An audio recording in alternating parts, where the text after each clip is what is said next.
दोस्तों नमस्कार। आज एक नए टॉपिक के साथ भारतीय इतिहास के प्राचीन खंड से, जिसका नाम है महाजनपद काल और मगध साम्राज्य का उत्कर्ष, साफ साफ लिखा हुआ है जो आप तक आपको दिखाई दे रहा होगा। मगध महाजनपद यानी 6ठी शताब्दी ईसा पूर्व की बात करेंगे और उसी समय का जो मगध साम्राज्य का उत्कर्ष कैसे हुआ, तो हम लोग इसी पर चर्चा करेंगे। इसका एक फुल फेज में जो वीडियो बनना चाहिए, जो एक कॉन्सेप्ट आधारित, वो वीडियो मैं अभी तक बना नहीं पाया हूं, लेकिन आज मैं इसका MCQ करवा रहा हूं और मैं कोशिश करूंगा बहुत जल्द इसका एक कॉन्सेप्ट बेस्ड वीडियो बनाने का।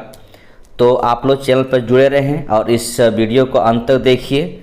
आपको इससे बहुत ही लाभ होने वाली है। जो आगामी एग्ज़ाम है, आगामी परीक्षा है, जैसे कि बिहार का एक बहुत बड़ा वैकेंसी है जिसे आप बिहार टीचर के नाम से जानते हैं, जो BPSC कंडक्ट कर रही है।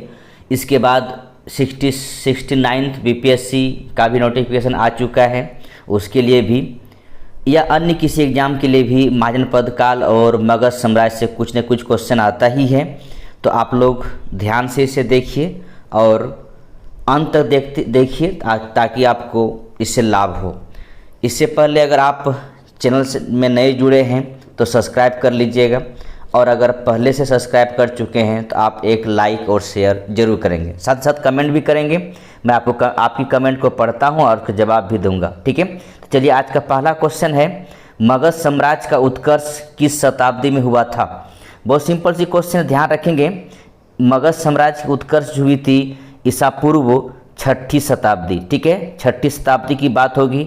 इसे हम सेकेंड नगरीकरण, सेकेंड अर्बनाइजेशन या द्वितीय नगरीकरण के नाम से भी जानते हैं। ध्यान रखेंगे, इसे द्वितीय नगरीकरण के नाम से भी जानते हैं। आप पहला नगरीकरण आपसे पूछे तो वो हड़प्पा सभ्यता होगा, ठीक है। नेक्स्ट क्वेश्चन है, भारत के प्राचीनतम प्राप्त सिक्के किसका है, यानी किस धातु की बात किया जा रहा है, कि तांबे का, सोने का, चांदी का या कांसा का। तो प्राचीनतम सिक्के जो हुआ करते थे वो चांदी के हुआ करते थे, ध्यान रखेंगे। और प्राचीनतम सिक्का में जो सिक्का हुआ करता था, या तो आहत सिक्का होता था या पंचमार्ग सिक्का होता था, ठीक है। पंचमार्ग, आहत का मतलब ही है कि किसी को किसी पर रख कर उसको ठोक देना, उसे पंच कर देना, इस प्रकार का सिक्का होता था। ऊपर से एक निशान होता था, ठप्पा मारता था, इस प्रकार के सिक्का उस समय चलता था, ठीक है। नेक्स्ट क्वेश्चन है, अगला क्वेश्चन 3 नंबर क्वेश्चन है कि दोनों को सूची मिलाना है कि चंड प्रदोत किस राज्य से संबंध रखता था, उदयन किस राज्य से है, प्रसेनजीत किस राज्य से है या शत्रु किस राज्य से है, ठीक है। तो देखिए, यहाँ पर सूची को अगर मिलाया जाए, ठीक है, तो चंड प्रदोत जो लिखा हुआ है ये अवंती के साथ में इसका मिलन होगा, ठीक है।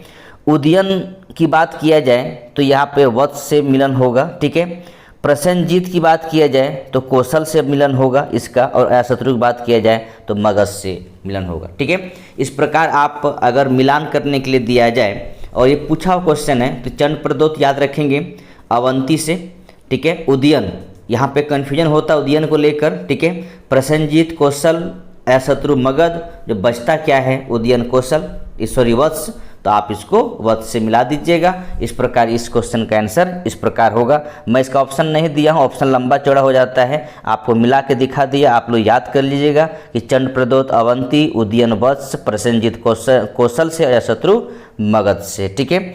अगला क्वेश्चन है 4था नंबर का, अभिलेख के हिसाब से प्रकट होता है कि नंद राजा के आदेश से एक नहर खोदी गई, ठीक है। अब यहाँ पर नंद राजा की बात किया जा रहा है, ठीक है। उस समय कहाँ पर एक मतलब कहा जाए कि एक नहर खोदा गया था। आपको पता है हर्य वंश के बाद नंद वंश का, हर्य वंश के बाद आपको पता है कि आगे चलकर शिशुनाग वंश, फिर इसके बाद नंद वंश का शासन होता है। तो उसी नंद वंश का संस्थापक महापद्मनंद होता है, ध्यान रखेंगे, ठीक है। महापद्मनंद होता है। तो इसी ने एक नहर खोदवाया था, वो कहाँ खुदवाया था, इसके बारे में आपको याद रखना है, कलिंग में खुदवाया था। ठीक है, तो कलिंग के हाथी गुफा अभिलेख से इस बात की चर्चा मिलती है कि नंद राजा महापद्मनंद की कलिंग विजय सूचित होता है। उसी समय नंद राजा ने एक एक नहर खुदवाई थी। ठीक है, नेक्स्ट क्वेश्चन है कि उज्जैन का प्राचीन काल में नाम क्या था। यानी आज का जो उज्जैन दिखाई पड़ रहा है उस उज्जैन का प्राचीन काल में नाम क्या था। आपको पता है कि 16 महाजनपद में, ठीक है, 16 महाजनपद में एक उज्जैन का भी नाम आएगा। ठीक है, उज्जैन एक राजधानी के तौर पर होगा, किसका होगा, अवंतिका का होगा। ठीक है, तो मध्य प्रदेश के मालवा संभाग में उज्जैन एक नगर है, एक ऐतिहासिक नगर है। 16 महाजनपद में इसका नाम भी है। तो उज्जैन दो प्रकार में बटा हुआ था, यानी अवंती दो प्रकार में बटा हुआ था, एक उत्तरी अवंती, एक दक्षिणी अवंती। अगर उत्तरी अवंती राजधानी देखा जाए तो उज्जैन और दक्षिणी अवंती राजधानी देखा जाए तो महिष्मती। ठीक है, तो अवंती को अवंतिका भी कहा जाता था। ठीक है, यहाँ पे अवंती नहीं दिया हुआ है, अवंतिका दिया हुआ है। तो याद रखेंगे कि ये इंद्रप्रस्थ है। ठीक है, कुरु की राजधानी इंद्रप्रस्थ। ठीक है, तक्षशिला याद रखेंगे, और ये अभी वर्तमान में मेरे पास नहीं है, पाकिस्तान में है। ठीक है, नेक्स्ट क्वेश्चन है कि पाटलिपुत्र के संस्थापक थे, आज की पटना पाटलिपुत्र। ठीक है, तो पाटलिपुत्र के संस्थापक कौन थे, तो याद रखेंगे वो उदयन। ये किसका बेटा है, तो इस बात का ध्यान रखिएगा, हर्यक वंश का संस्थापक बिंबिसार, इसका बेटा अजातशत्रु और इसका बेटा उदयन। ठीक है, ये जो अशोक दिखाई पड़ रहा है ये मौर्य वंश का शासक है। ठीक है, मौर्य वंश का शासक है। इससे पूर्व आपको हर्यक वंश पढ़ना है। ठीक है, हर्यक वंश पढ़ना है। तो हर्यक वंश में ध्यान रखेंगे कि हर्यक वंश में ध्यान रखिएगा कि पहले संस्थापक बिंबिसार, ठीक है, अजातशत्रु उसके बेटा और उसके बेटा उदयन। ठीक है, तो यही उदयन जो दिखाई पड़ रहा है यही उदयन ही है, या इसी तरह कहीं कहीं लिखा रहता है उदयन। ठीक है, यही पटना का या पाटलिपुत्र का संस्थापक है, जो आगे चलकर ये राजधानी भी पटना को बनाएंगे। नेक्स्ट शासक है, नेक्स्ट क्वेश्चन है कि पाटलिपुत्र को किस शासक ने सर्वप्रथम अपनी राजधानी बनाया। ठीक है, यहाँ पर उदयन का नाम नहीं है, पहली बात तो देख लीजिए। ठीक है, ऑप्शन दिया हुआ चंद्रगुप्त मौर्य, अशोक महान, चंद्रगुप्त विक्रमादित्य और कनिष्क। तो इसमें सबसे पहले जो शासक होगा वो चंद्रगुप्त मौर्य, समय के अनुसार देखा जाए कि ये मौर्य वंश का संस्थापक है। ठीक है, मौर्य वंश का संस्थापक है। चंद्रगुप्त मौर्य के बाद उसका बेटा बिंदुसार, उसका बेटा अशोक। जब यहाँ पर हम चंद्रगुप्त विक्रमादित्य की बात करते हैं तो ये गुप्त वंश का शासक है, और कनिष्क की जब बात किया जाए तो मौर्योत्तर वंश में कुषाण वंश होगा, उसका एक शासक है कनिष्क। ठीक है, तो यहाँ आपका आंसर होगा चंद्रगुप्त मौर्य। ठीक है, नेक्स्ट क्वेश्चन है, अगला क्वेश्चन है, मगध साम्राज्य की राजधानी पाटलिपुत्र के बारे में निम्नलिखित में से कौन सा कथन सत्य है। आप इसको देखिए, पाटलिपुत्र पूरब में गंगा नदी से एवं उत्तर में चंपा नदी से घिरा हुआ था। चंपा है कहाँ, तो चंपा याद रखेंगे ये भागलपुर अंग में है, तो यहाँ तो ये पहली बात कटा। पाटलिपुत्र उत्तर में गंगा नदी से, पश्चिम में सोन नदी से घिरा हुआ था। ठीक है, खैर इसको रखा जाए। थर्ड कहता है पाटलिपुत्र दक्षिण में विंध्य पर्वत एवं पूर्व में गंगा नदी, विंध्य पर्वत कहाँ से आ जाएगा। ठीक है, पाटलिपुत्र दक्षिण में विंध्य पर्वत, ये भी गया, तो आपका आंसर आपका बी होगा। पाटलिपुत्र उत्तर में गंगा नदी, पटना में उत्तर वाहिनी गंगा है। ठीक है, और पश्चिम में सोन नदी से घिरा हुआ था। ठीक है, याद रखेंगे यही कथन सत्य है, बाकी सारा कथन सत्य नहीं है। निम्नलिखित में से किस राजा ने पाटलिपुत्र बसाया था। ठीक है, और फिर दोबारा रिपीटेड क्वेश्चन है। ठीक है, तो रिपीट नहीं होना चाहिए था, मैं कोशिश करता हूँ रिपीट ना हो, लेकिन पता नहीं फिर से रिपीट हो गया, तो याद रखेंगे उदयन। ठीक है, अगला क्वेश्चन है कि किस शासक द्वारा सर्वप्रथम पाटलिपुत्र को राजधानी के रूप में चयन किया था। हाँ, यहाँ पे आया वो क्वेश्चन। ठीक है, एक क्वेश्चन तो पहले भी था, तो वहाँ पे उदयन का नाम नहीं था, लेकिन यहाँ पर उदयन का नाम है, तो याद रखेंगे वो जगह में उदायन भी लिखा रहता है, और ये हर्यक वंश का एक शासक है। ठीक है, तो उदायन ने सबसे पहले पटना को राजधानी के लिए चयन किया था। ठीक है, इसके बाद किसी शासक का नाम आएगा। नेक्स्ट क्वेश्चन है उदयन वासवदत्ता की दंत कथा संबंधित है। ठीक है, तो उदयन वासवदत्ता की दंत कथा संबंधित है, कहाँ संबंधित है? तो याद रखेंगे ये आपका उज्जैन से संबंधित है। उदयन वासवदत्ता की जो दंत कथा है ये उज्जैन संबंधित है ही। एक कवि का नाम याद रखेंगे जिसका नाम है भास। ठीक है, कवि का नाम भास है। इसने एक पुस्तक लिखा था, एक नाटक लिखा था जिसका नाम है स्वप्न वासव दत्तम। ठीक है, तो स्वप्न वासव दत्तम में इस बात का वर्णन होता है कि वत्स नरेश उदयन तथा अवंती नरेश चंडप्रदोत की पुत्री वासवदत्ता की प्रेम कथा का वर्णन है। इस प्रकार आप कह सकते हैं कि उदयन वासवदत्ता की दंत कथा उज्जैन से संबंध रखता है। ठीक है, अगला क्वेश्चन है कि निम्नलिखित में से कौन सा एक ईसा पूर्व 6ठी शताब्दी में प्रारंभ में भारत के सर्वाधिक शक्तिशाली नगर राज्य था। ठीक है, अब यहाँ देखिए महाजन पद की बात किया जा रहा है, तो एक बात ध्यान रखेंगे कि महाजन पद में 16 महाजन पद की जिक्र किया जाएगा यहाँ पर, जिसमें से कुछ का नाम यहाँ पर आपको मिल रहा है, जैसे कि गंधार। ठीक है, गंधार का नाम है, इसके बाद कंबोज का नाम है, फिर काशी है और इसके बाद मगध है।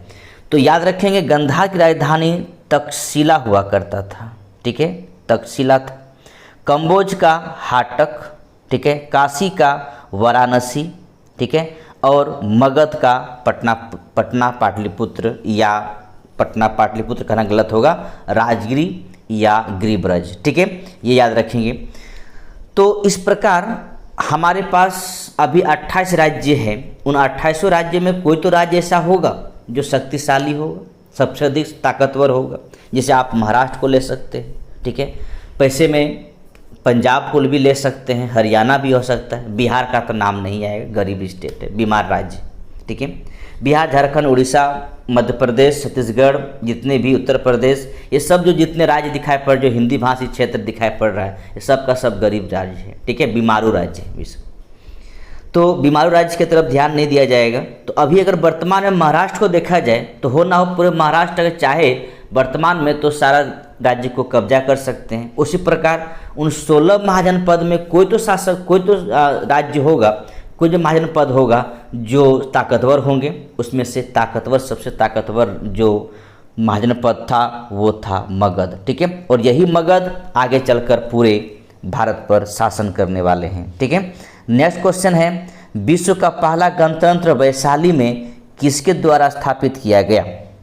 ठीक है, तो पहला गणतंत्र जो है, जो वैशाली है, आपको पता है वो लिच्छवी द्वारा स्थापित किया गया था। ठीक है, और याद तो आपको होगा कि यहाँ पर 8 राजाओं का अपना शासन चल रहा था, एक साथ मिल के चला रहे थे। तो पहला गणतंत्र है वैशाली, जिसमें से कई राजाओं ने के मिलकर एक संघ चला रहे थे, और उसमें आप कह सकते हैं विश्व का प्रथम गणतंत्र वैशाली हुआ कर, जिसके लिच्छवी ने बसाया था या चला रहे थे। यहाँ फिर मिलान करना है कौन सा जोड़ी उपयुक्त है। ठीक है, तो यहाँ पर थोड़ा सा प्रिंटिंग या आप कह सकते हैं कि थोड़ा सा प्रिंट करने में गलती है। ठीक है, तो जो आपका आंसर होगा वो आपका चेटक और लिच्छवी, जो कि उपयुक्त जोड़ी मिला हुआ है। ठीक है, मिला हुआ है। तो इसके बाद बाकी कोई मिला हुआ नहीं है, एक बात ध्यान रखेंगे। ठीक है, तो राजा चेटक लिच्छवी गणराज्य के राजा थे। इसकी पुत्री चेलना का विवाह मगध नरेश बिंबिसार से हुआ था, ये आपको पता है। ठीक है, और इसी वजह से कि लिच्छवी वज्जी संघ का प्रधान वंशों में से एक था। तो इस प्रकार आप कह सकते हैं कि सिर्फ डी आंसर सही है, बाकी स्कंदगुप्त गुप्त वंश का है। ठीक है, बिंदुसार को शाक्य से जोड़ना सही नहीं होगा। ठीक है, ये मौर्य वंश की बात करेंगे। ठीक है, पार्श्वनाथ जात्रिका नहीं है। ठीक है, ये अलग वंश के संबंध रखते थे। ठीक है, तो चलिए हम आगे बढ़ते हैं और अगला क्वेश्चन देखते हैं। अगला क्वेश्चन है 6ठी शताब्दी ईसा पूर्व में 16 महाजनपदों के विषय में निम्नलिखित में से किस बौद्ध ग्रंथ में सूचना मिलता है? तो 6ठी शताब्दी ईसा पूर्व, जिसे हम दूसरा नगरीकरण के नाम से जानते हैं, इसके बारे में जो जानकारी हमें मिलता है बौद्ध ग्रंथ में, तो उसका नाम है अंगुत्तर निकाय से। ठीक है, अंगुत्तर निकाय जो बौद्ध ग्रंथ का एक बौद्ध ग्रंथ है, इसी से हमें 16 महाजन पद के बारे में जानकारी मिलती है। जिस प्रकार यहाँ पर अगर 16 को नाम लिया जाए तो इस प्रकार है: अंग, मगध, काशी, कौशल, बज्जी, मल, चेदी, वत्स, कुरु, पंचाल, मत्स्य, सुरसेन, अस्मक, अवंती, गंधार, कंबोज। ठीक है, इस प्रकार एक और पुस्तक है, यहाँ तो बौद्ध धर्म की बात किया जा रहा है, एक और याद रखेंगे जैन धर्म की पुस्तक है जिसका नाम है भगवती सूत्र। ठीक है, भगवती सूत्र, इससे भी 16 महाजन पदों के बारे में जानकारी मिलती है। ठीक है, अगला क्वेश्चन है आपका, महाजन पद युग में 16 जनपदों के नाम बौद्ध साहित्य में प्रायः उल्लेखित मिलता है। निम्नलिखित में किन जनपदों का नाम पाणिनि के अष्टाध्यायी में भी उल्लेखित है? ठीक है, यहाँ पर 4 नाम दिया हुआ है, 5 नाम दिया हुआ है: मगध, अस्मक, कंबोज, चेदी और वत्स। ठीक है, तो ये सारे जो महाजन पद है, इसमें तो आपको पता है कि बौद्ध साहित्य में अंगुत्तर निकाय में तो इसकी जानकारी मिलती ही मिलती है, लेकिन साथ ही साथ एक पाणिनि नाम का बहुत बड़ा विद्वान हुआ करते थे, उस विद्वान की एक पुस्तक है अष्टाध्यायी, उसमें भी इनमें से किसका नाम उल्लेखित है। लेकिन इससे पहले इस क्वेश्चन को जानने से पहले मैं कुछ यहाँ पर अस्मक का राजधानी, कंबोज का राजधानी, चेदी का राजधानी और वत्स का राजधानी आपको बताना चाहूँगा। ठीक है, तो याद रखेंगे जो अस्मक है ये इसकी राजधानी हुआ करती थी पोटन। ठीक है, पोटन या पोतली, ठीक है, जो भी कहेंगे चलेगा। ठीक है, कंबोज का मैं बता चुका हूँ, राजधानी हाटक होता है। ठीक है, हाटक है या हाटक हुआ करता था। ठीक है, चेदी का राजधानी शक्तिमती या सुक्तिमती हुआ करता था। ठीक है, और एक बचता है आपके पास वत्स, इसकी राजधानी हुआ करता था, इस बात का ध्यान रखेंगे, कौशाम्बी। ठीक है, कौशाम्बी राजधानी हुआ करता था। मगध का राजधानी पाटलिपुत्रा था, या पाटलिपुत्रा बार बार दिमाग में चल रहा है, आप कहेंगे राजगिरी या गिरिब्रज ही अच्छा रहेगा। ठीक है, तो क्वेश्चन ये नहीं था, क्वेश्चन ये है कि पाणिनि के अष्टाध्यायी में इसमें से जो 5 राज्य के नाम यहाँ पर दिखाया जा रहा है, महाजन पद के नाम दिखाई पड़ रहा है, उनमें से किसका उल्लेख है, ये क्वेश्चन पूछा गया है। ठीक है, तो 5 का नाम पहले आप तो देखिए। ठीक है, इसमें से याद रखिएगा कि मगध, अस्मक और कंबोज। ठीक है, याद रखेंगे मगध, अस्मक और कंबोज, ये मगध, अस्मक और कंबोज पाणिनि की अष्टाध्यायी में इसका भी उल्लेख मिलता है। ठीक है, याद रखेंगे मगध, अस्मक और कंबोज। नेक्स्ट क्वेश्चन है कि निम्न में से किन ग्रंथों में प्राचीन भारत के 16 महाजन पदों की सूचना मिलती है? नीचे दिए गए कूट से सही उत्तर चयन के। कूट को मैंने नहीं लिखा। ठीक है, और मैंने अभी भी बताया कि ये जो आपके पास है अंगुत्तर निकाय, ये बौद्ध धर्म का एक ग्रंथ है। ठीक है, और भगवती सूत्र जो जैन धर्म का एक पुस्तक है। तो ये दोनों से अंगुत्तर निकाय और भगवती सूत्र से 16 महाजन पदों के बारे में जानकारी मिलती है, इस बात का ध्यान रखिएगा। ठीक है, अगला क्वेश्चन है कि महाभारत के अनुसार उत्तरी पंचाल राजधानी स्थित थी। हस्तिनापुर, इंद्रप्रस्थ, अहिच्छत्र और मथुरा। ठीक है, तो यहाँ पर उत्तरी पंचायत लिखा गया है, ध्यान रखेंगे, थोड़ा सा इसको आप मतलब मिस्टेक समझेंगे, पंचाल होता है। ठीक है, पांचाल होता है। तो उत्तरी पंचाल की राजधानी कहाँ था ये पूछा जा रहा है, तो इसका ध्यान रखेंगे, उसकी राजधानी अहिच्छत्र हुआ करता था। ठीक है, और अगर इसी में पूछ देता दक्षिणी पंचाल राजधानी कहाँ है, तो याद रखेंगे काम्पिल्य। ठीक है, काम्पिल्य। तो 2 राजधानी है, उत्तरी पंचाल राजधानी आपका अहिच्छत्र और काम्पिल्य दक्षिणी पंचाल की राजधानी हुआ करता था। ठीक है, इसके बाद नेक्स्ट क्वेश्चन है कि 16 महाजन पदों के युग में मथुरा इनमें से किसकी राजधानी थी? तो अभी मैंने बताया कि वज्जी यानी वैशाली की बात किया जा रहा है, ठीक है, वैशाली की बात किया जा रहा है। वत्स मैंने बताया कौशाम्बी इसकी राजधानी हुआ था, ठीक है, कौशाम्बी राजधानी हुआ करता था। एक काशी दिखाई पड़ रहा है, इसकी राजधानी वाराणसी हुआ करता था, लेकिन यहाँ पर सुरसेन लिखा हुआ है, ठीक है। तो याद रखेंगे मथुरा में इस किसकी राजधानी थी, तो सुरसेन की राजधानी हुई करती थी मथुरा, ठीक है। अगला क्वेश्चन है कि चंपा किस महाजनपद की राजधानी थी, ठीक है। तो यहाँ पर फिर से है मगध, राजगिरी या गिरिब्रज, वज्जी यानी वैशाली की बात किया जा रहा है, ठीक है। इसके बाद आपके पास कौशल है, ठीक है, कौशल है। इसके बाद आगे लिखा हुआ है अंग, ठीक है। तो अंग जहाँ तक बात होगी तो अंग का राजधानी चंपा हुआ करता था, ठीक है, ध्यान रखेंगे अंग की राजधानी चंपा हुआ करता था, ठीक है। और ये वर्तमान में भागलपुर मुंगेर के आसपास का क्षेत्र को अंग महाजनपद में रखा था, ठीक है। अब मैं कौशल की बात करूं तो कौशल में ध्यान रखेंगे इसकी राजधानी या तो साकेत हुआ करता था, ठीक है, या कहीं कहीं श्रावस्ती भी लिखा रहता है, ठीक है, श्रावस्ती भी लिखा रहता है, इस बात का ध्यान दीजिएगा, ठीक है। नेक्स्ट क्वेश्चन है कि 6ठी शताब्दी ईसा पूर्व में सुक्तिमती राजधानी थी, किसकी राजधानी थी, सुक्तिमती। तो मैंने अभी बताया कि पंचाल की राजधानी दो हुआ करता था, एक अहिच्छत्र और दूसरा आपका काम्पिल्य। अगर उत्तरी पंचाल की बात करें तो अहिच्छत्र और दक्षिणी पंचाल की बात करें तो काम्पिल्य। इसी प्रकार कुरु की राजधानी हुआ करता था इंद्रप्रस्थ, ठीक है। अवंती भी दो राजधानी था, आपको मैंने बताया, एक उत्तरी अवंती राजधानी उज्जैन और दक्षिणी अवंती राजधानी आपका महिष्मती। तो बचता क्या है, चेदी, ठीक है। तो चेदी की राजधानी शक्तिमती या सुक्तिमती हुआ करता था, ठीक है।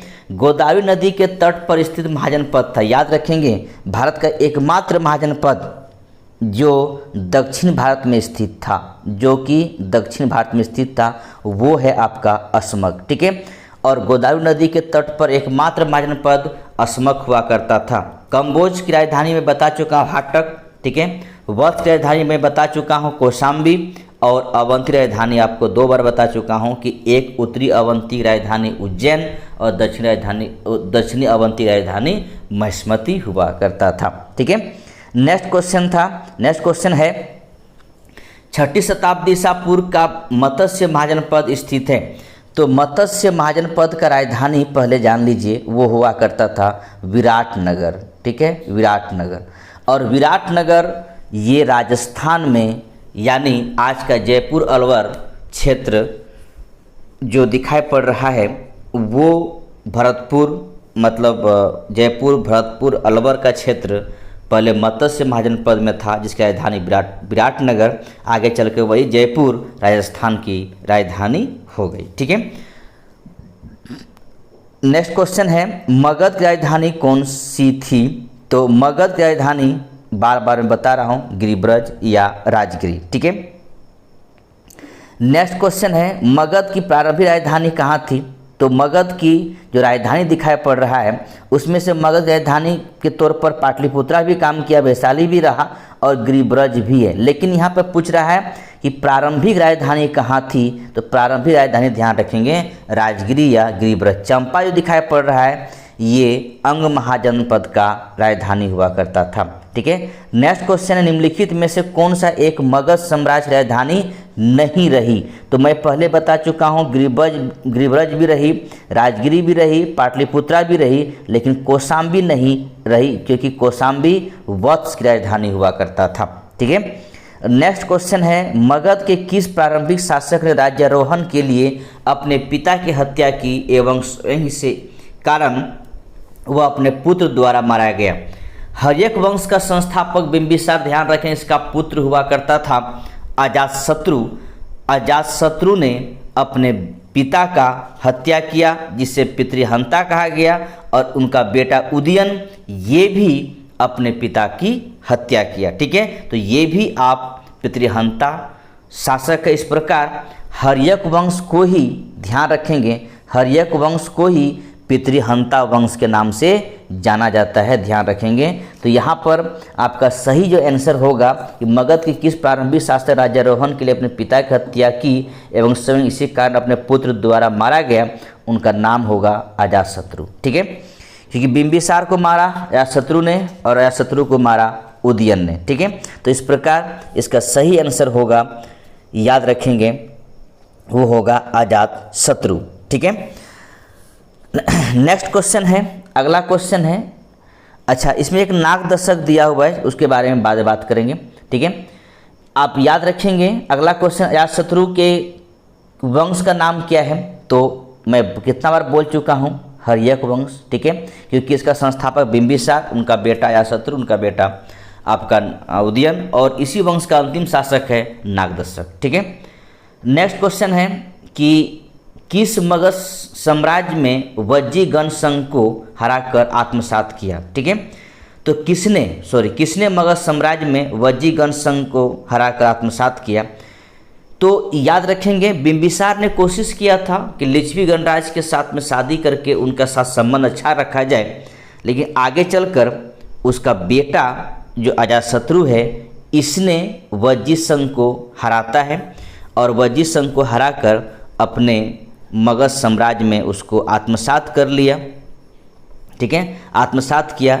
इसी युद्ध में कहा जाता है 2 हथियार का इस्तेमाल किया गया था, जिसमें से महाशिला कंटक का नाम आता है। ठीक है, तो याद रखेंगे, इसमें आपको पूछा जाए कि किसने वज्जी को हराकर मगध में मिला लिया गया या आत्मसात कर लिया गया, तो वो होगा अजातशत्रु। ठीक है, चलिए आगे बढ़ते हैं।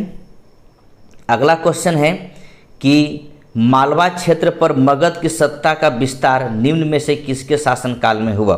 ठीक है, तो मालवा क्षेत्र पे जो विस्तार होगा, तो वो ध्यान रखेंगे, तो शिशुनाग वंश का संस्थापक शिशुनाग, इसने मालवा क्षेत्र पर अपना विस्तार करेंगे और मगध साम्राज्य का मगध साम्राज्य में मालवा क्षेत्र को मिला लिया जाएगा। ठीक है, इसके बाद अगला क्वेश्चन है कि मगध में नंद वंश का संस्थापक कौन था। ठीक है, तो याद रखेंगे कि नंद वंश का संस्थापक कौन था, तो महापद्मनंद था। ठीक है, कौन था, ध्यान रखेंगे, वो है आपका महापद्मनंद। ध्यान इस बात का रखिएगा कि मगध में जो शासक हैं, वंश है, पहले हर्यक वंश होगा। ठीक है, ध्यान रखेंगे। इसके बाद शिशुनाग वंश होगा। ठीक है, शिशुनाग वंश होगा, और शिशुनाग के बाद नंद वंश होगा। ठीक है, तो इस बात का ध्यान रखिएगा, हर्यक वंश संस्थापक बिंबिसार, शिशुनाग वंश संस्थापक शिशुनाग ही, और नंद वंश का संस्थापक महापद्मनंद होता है। और इसी नंद वंश का अगला शासक घनानंद होगा, जिस समय सिकंदर का आक्रमण होगी। ठीक है, अगला क्वेश्चन है कि नंद वंश के पश्चात मगध में किस राजवंश ने शासन किया। मैंने अभी भी बताया कि नंद वंश यानी मगध में जो शासक हैं वो हर्यक वंश है। ठीक है, इसके बाद शिशुनाग वंश है। ठीक है, शिशुनाग वंश है, इसके बाद नंद वंश है। लेकिन यहाँ पे क्वेश्चन ये है कि नंद वंश के बाद मगध में किसका सत्ता आया। ठीक है, शासन किसने किया, तो याद रखेंगे कि घनानंद ने चाणक्य को अपमानित किया था दरबार में, और चाणक्य ने सोचा था कि इस घनानंद को हराना है, इसीलिए चंद्रगुप्त मौर्य को उसने अपना शिष्य बनाया, और चंद्रगुप्त मौर्य के साथ में यानी उसके कंधे पे बंदूक रखकर नंद वंश को समाप्त किया, घनानंद को हटाया, और उसी मगध साम्राज्य में एक नया वंश आएगा जिसका नाम होगा मौर्य वंश, जिसका संस्थापक चंद्रगुप्त मौर्य होगा। ठीक है, इसके बाद अगला अगला क्वेश्चन है कि राजा नंद का उल्लेख करने वाला अभिलेखों से प्रमाण। ठीक है, तो किस अभिलेख से प्रमाण मिलता है इस बात को सोचना है आपको कि राजा नंद का उल्लेख करने वाला अभिलेख से प्रमाण है। ठीक है, तो अभिलेखीय प्रमाण है किस अभिलेख से इस बात की चर्चा होती है राजा नंद के बारे में। ठीक है, तो राजा नंद के बारे में पहले भी मैं बता चुका हूँ कि उसने कलिंग में अपना एक नहर बनवाया था। ठीक है, तो इसीलिए आपका याद रखें, कलिंग का जब भी बात होगा तो खारवेल का हाथी गुम्फा अभिलेख याद रखेंगे। ठीक है, इसके बाद रुमिनदेही अभिलेख जो दिखाई पड़ रहा है ये अशोक के समय की बात है। रुद्रदामन का जूनागढ़ अभिलेख याद रखेंगे। ठीक है, इसके बाद धनदेव का अयोध्या अभिलेख उतना इंपॉर्टेंट नहीं है, लेकिन रुमिनदेही अभिलेख याद रखेंगे। अशोक के बारे में जब बताएंगे आपको तो उसके बारे में भी चर्चा किया जाएगा। ठीक है, नेक्स्ट क्वेश्चन है कि निम्नलिखित मगध राजवंश का कालक्रम के अनुसार व्यवस्थित कीजिए। ठीक है, तो पहले कौन बाद में कौन, आपको मैं बार बार बोल रहा हूँ। सबसे पहले हर्यक वंश। ठीक है, इसके बाद यहाँ पर ऐसा कुछ भी नहीं है तो शिशुनाग वंश का जिक्र नहीं है, तो सेकंड में आपका नंद वंश होगा। ठीक है, जब नंद वंश समाप्त होगी तो आपका तीसरा में मौर्य वंश होगा, और मौर्य वंश जब समाप्त होगी तो चौथा में आपका शुंग वंश होगा। ठीक है, तो इस प्रकार अगर इसको मिलाना चाहते हैं तो डी पहले होगा, फिर ए होगा, फिर सी होगा और इसके बाद बी होगा। ठीक है, यानी ध्यान दीजिएगा, इस प्रकार होगा, पहले डी, ठीक है, फिर ए, फिर सी और फिर बी। ठीक है, डी ए सी बी होगा इसका सही कार्यक्रम। पहले हर्यक वंश, फिर नंद वंश, फिर मौर्य वंश, फिर शुंग वंश। ठीक है, ये सब चलेगा। लेकिन अगर हम सीरियली देखा जाए तो हर्यक वंश के बाद शिशुनाग वंश, शिशुनाग वंश के बाद नंद वंश, नंद वंश के बाद मौर्य वंश, मौर्य वंश समाप्त होते ही यहाँ पर मौर्योत्तर काल हम घुसेंगे। मौर्योत्तर काल में एक अलग देशी शासक होगा, 4 विदेशी शासक होगा। जब हम मौर्योत्तर काल में चलेंगे तो फिर शुंग वंश, कण्व वंश, सातवाहन वंश, वाकाटक वंश, इसका चर्चा किया जाएगा। ठीक है, और उधर विदेशी शासक में आपका इंडो ग्रीक शासक होगा, पहलव होगा, फिर कुषाण होगा, ये सब शासक आएंगे। ठीक है, चलिए हम लोग आगे बढ़ते हैं। हाँ, शक एक शासक और होंगे उसमें।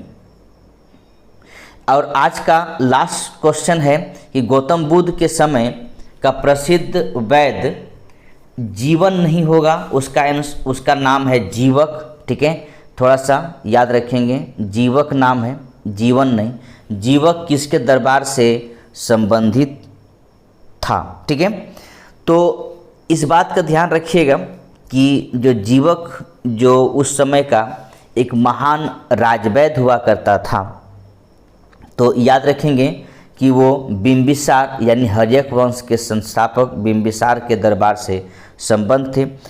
तो बिंबिसार ने अपने राजवैद्य जीवक को अवंती का नरेश चंडप्रद्योत के यहाँ भेजा था चिकित्सा सेवा के लिए, क्योंकि चंडप्रद्योत एक गंभीर बीमारी से ग्रस्त थे।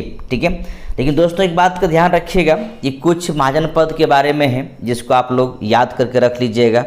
16 महाजनपद जो है उनका राजधानी कम से कम याद करके रखिएगा, आपके लिए ज़रूरी है। ठीक है, तो ये था महाजनपद और मगध साम्राज्य का छोटा मोटा MCQ, जो कि आप इसको पूरा देखिए। ठीक है, पूरा देखिए और आपको इससे लाभान्वित होइए, और नेक्स्ट जो आने वाले एग्ज़ाम है उसके लिए आप तैयार अपने आप को कीजिए। ठीक है, चलिए आज यहीं तक, फिर कल हम लोग मिलते हैं एक नए अध्याय, एक नए टॉपिक के साथ। तब तक के लिए बहुत बहुत धन्यवाद।